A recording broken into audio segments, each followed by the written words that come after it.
Hey guys, welcome back to my channel. So guys, আজি কোনো blog video নহয়, Changmaji partners club আৰু ই rickshaw চালক সন্থাৰ সৌজন্যত আয়োজন কৰা ৮০তম স্বাধীনতা দিৱস উপলক্ষে এটা ৰেলীৰ দৃশ্য আপোনালোকক দেখুৱাবলৈ চেষ্টা কৰিম। সো চাই থাকক শেষলৈকে ভিডিওটো। লস্কৰ বিদ্যাপীঠৰ শিক্ষক মণ্ডলী, আৰিয়ান একাডেমীৰ শিক্ষক মণ্ডলী আৰু চাংমাজি অঞ্চলৰ বিশিষ্ট মুৰব্বীয়ানসকল, যুৱকসকল। তো গাইজ, এতিয়া আমাৰ পতাকা উত্তোলন কৰা হৈ গ'ল আৰু এতিয়া বৰ্তমান আমি ৰেলী আৰম্ভ কৰিম। সো চাওক, এয়া ৰেলীৰ দৃশ্য। বাইক, চাৰিচকীয়া বাহন, ই ৰিক্সা, স্কুলৰ ছাত্ৰ ছাত্ৰী, চাংমাজিৰ স্থানীয় ৰাইজ, যুৱক সকলো মিলি এই বিশেষ ৰেলীত অংশগ্ৰহণ কৰিছে। সো আপোনালোকে ৰেলীখনৰ দৃশ্য চাই কেনেকুৱা লাগে সকলোৱে কমেণ্ট যোগে জনাব আৰু ভিডিঅ'টো বেছিকৈ শ্বেয়াৰ কৰি দিব, যাতে অসমৰ লগতে গোটেই ভাৰতবৰ্ষৰ মানুহে দেখিবলৈ পায়।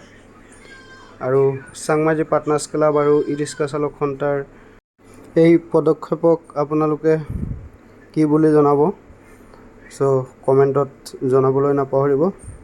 সো আৰু ভিডিঅ'টো চাওক শেষলৈকে, এক সুন্দৰ দৃশ্য।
তো গাইজ, আমি বৰ্তমান আছোঁ 4 লাইন 36 নং ৰাষ্ট্ৰীয় ঘাইপথত আছোঁ।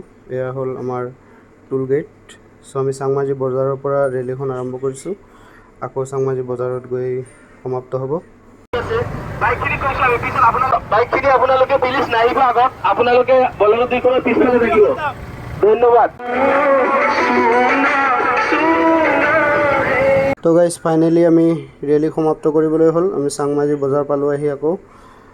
চ' কেনেকুৱা লাগিল আমাৰ এই পদক্ষেপটো আপোনালোকে সকলোৱে কমেণ্ট যোগে জনাব আৰু মোৰ চেনেলটো ছাবস্ক্ৰাইব কৰিব, লাইক কমেণ্ট শ্বেয়াৰ কৰিব। আৰু বৰ্তমান আমি চাংমাজি বজাৰ আহি পাইছোঁ, ইয়াতে আমাৰ ৰেলীখন সমাপ্ত হ'ব। আৰু আমাৰ লগত চ' গাইজ, আজিৰ এই ৰেলীত অংশগ্ৰহণ কৰিছিলে আমাৰ ডবকা জিলা পৰিষদৰ সদস্য আসিফ জাভেদ ডাঙৰীয়াই। চ' তেখেতৰ মুখৰে দুই এষাৰ শুনি ল'ম। আৰু এয়া আসিফ জাভেদ ডাঙৰীয়া। আজি আহি ৰেলীত অংশগ্ৰহণ কৰি আপোনাৰ কেনেকুৱা লাগিছে? নিশ্চিতভাৱে ভাল লাগিছে। চাংমাজি পাৰ্টনাৰ্ছ ক্লাব আৰু চাংমাজি ই ৰিক্সা চালক সন্থাই প্ৰতি বছৰে আমি দেখা পাওঁ তেখেতসকলে স্বাধীনতা দিৱসৰ দিনা বা গণৰাজ্য দিৱসৰ দিনা সুন্দৰ এটা কাৰ্যসূচী আৰু এইবাৰো ব্যতিক্ৰম কৰা নাই। এইবাৰো তেখেতসকলে এটা সুন্দৰ কাৰ্যসূচী হাতত কৰিছে। মই তেখেতসকলক ধন্যবাদ জ্ঞাপন কৰিছোঁ আৰু মোকো আমন্ত্ৰণ জনাই এই কাৰ্যসূচীৰ অংশীদাৰিত্বৰ সুযোগ দিয়াৰ কাৰণে মই তেখেতসকলক কৃতজ্ঞতা স্বীকাৰ কৰিছোঁ। অনাগত দিনসমূহতো এইদৰে যাতে স্বাধীনতা দিৱস বা গণৰাজ্য দিৱস এইদৰে কাৰ্যসূচী পালন কৰে আৰু পালন কৰি উঠি অহা যুৱ প্ৰজন্ম নৱপ্ৰজন্মসকলকো এই ধাৰাটো যাতে চলাই নিব পাৰে তাৰ আৰু উৎসাহ যোগায় গতিকে সাংবাদিক পাৰ্টনাৰ্ছ ক্লাব আৰু ই ৰিক্সা চালকসকলক মই পুনৰ এবাৰ ধন্যবাদ জ্ঞাপন কৰিছোঁ কৃতজ্ঞতা স্বীকাৰ কৰিছোঁ আশা কৰোঁ যে অনাগত দিনতো তেখেতসকলে সুন্দৰকৈ এই কাৰ্যক্ৰম ধন্যবাদ আছিফ জাভেদ ডাঙৰীয়া।